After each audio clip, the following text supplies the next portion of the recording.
MGM Grand Garden Arena here in Las Vegas, Nevada, as Premier Boxing Champions presents the PBC pay-per-view on Prime, featured attraction of the evening, brought to you by MP Promotions along with TGB Promotions, and sponsored by DraftKings Sportsbook. The crown is yours. And also brought to you by Universal Pictures, Nobody 2, only in theaters August 15th.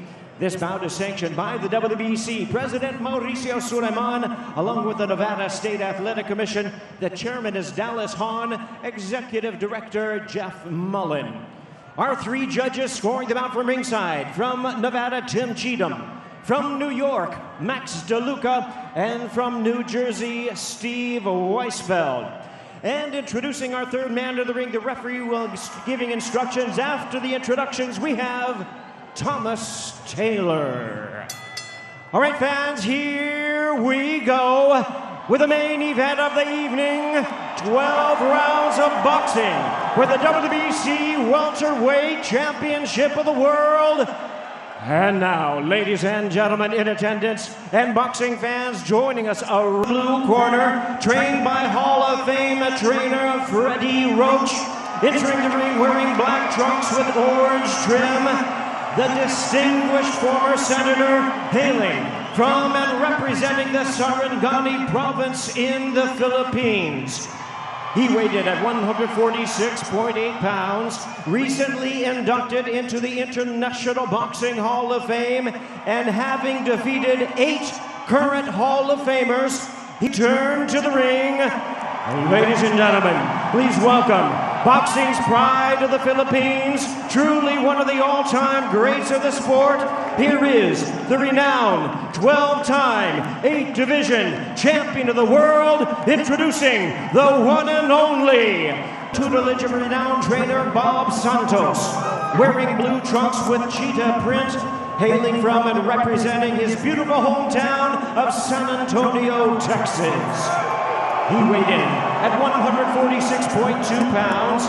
With a record of 29 wins, 2 losses, and 1 draw, he has 18 of his wins coming by way of knockout. Having captured a world title at 140 and 147 pounds, Mario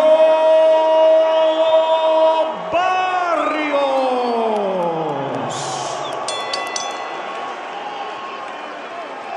Once again, here's our... Okay, gentlemen, everything on the orange up is going to be good. Bottom of the white letters up is good. You got my instructions in the back, gentlemen. Protect yourselves at all times. Listen to my commands. Touch them up. Back to your corner, gentlemen. Sometimes words aren't necessary. The crowd will tell you what this moment is all about as they await the first bell for Manny Pacquiao's return against Mario Barrios. Old Manny Pacquiao, and the difference is huge. Well, either way, this crowd has received Pac-Man's return in a big way, as you'd expect. You wonder what effect that will have on the judges, because anytime Pacquiao comes close to landing, you'll hear from the strong crowd in this arena. And you even heard me as well when he landed that left hand. Landed on the arms of Barrios, but yeah, I said woo. Because yes, these first 2-3 rounds, we're going to see if the timing is still there for Pacquiao. That was the speed. That was the one thing that was missing when I went to his public workout. It was the timing. That seemed to be off. I spoke to Freddie Roach about it. He says, look, the legs are still there, and tonight it's about a great left hand for Manny against a great right hand from Barrios. There's that left for Manny Pacquiao.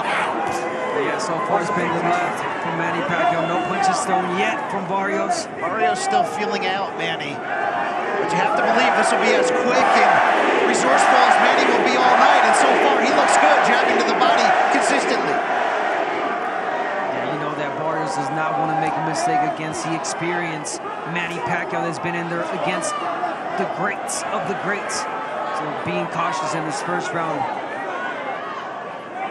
Guys, Mario Barrios made no bones about it. He says the longer the fight goes on, the more it favors me. And we know that Pacquiao needs to have this kind of quick start. Pacquiao split the guard during that sequence. That left hand speed is still there. But there's a right hand of Mario Barrios trying to establish some respect from the Pac-Man. The first right hand that Mario Barrios threw, and it landed flush on Pacquiao, and it seemed like it didn't hurt him, but definitely got him off balance. Barrios trying to establish the jab. And it almost seems like he wants Pacquiao to get some sense of confidence for him to come in. And do something like that. Open up and then land a quick, sharp uppercut. There's that left from Manny Pacquiao. He's got to stay active with it, though. And Manny's got to be able to move his feet consistently, something he couldn't do in the Ugas fight the last time we saw him back in 2021. It's a nice jab from Manny Pacquiao, despite the 4-inch disparity. But it's the quickness that makes Manny Pacquiao dangerous. And look, against Ugas, he told members of his team, I could see the shots, I couldn't get there. Tonight, he's getting there. Definitely is. Barrios not much punches thrown in this round, but the punches that he did throw were effective.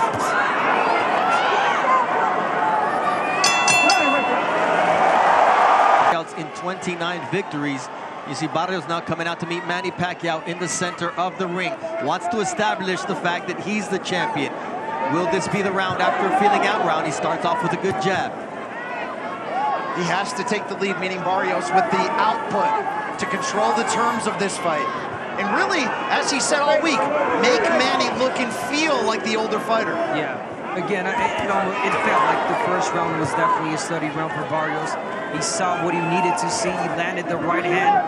Pacquiao comes in forward, opens up.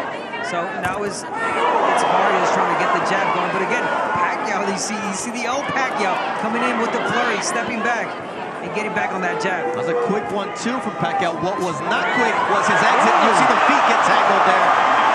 As Thomas Taylor, the third man in the ring, immediately sees that it was the feet getting tangled. It'll happen to Abner when a southpaw and an orthodox fighter step in the ring together. It happens all the time, but even in knockouts, sometimes when you go down, even if it was no punching, you kind of get a little bit distracted. Speed of Barrios, but no, he's getting back on that jab.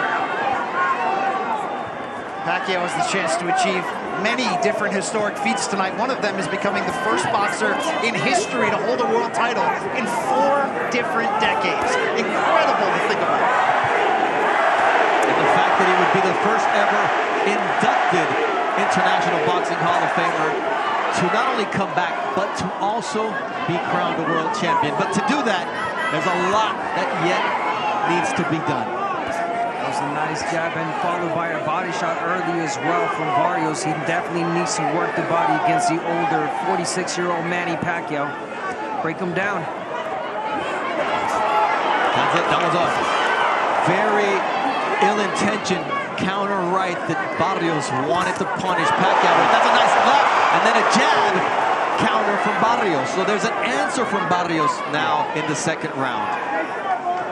There's an answer from Barrios, the right hand, but Pacquiao's landing some shots too, and then let's not forget, guys, Manny Pacquiao still possesses that power, the old man power people talked about in the sparring sessions, that he was hurting people.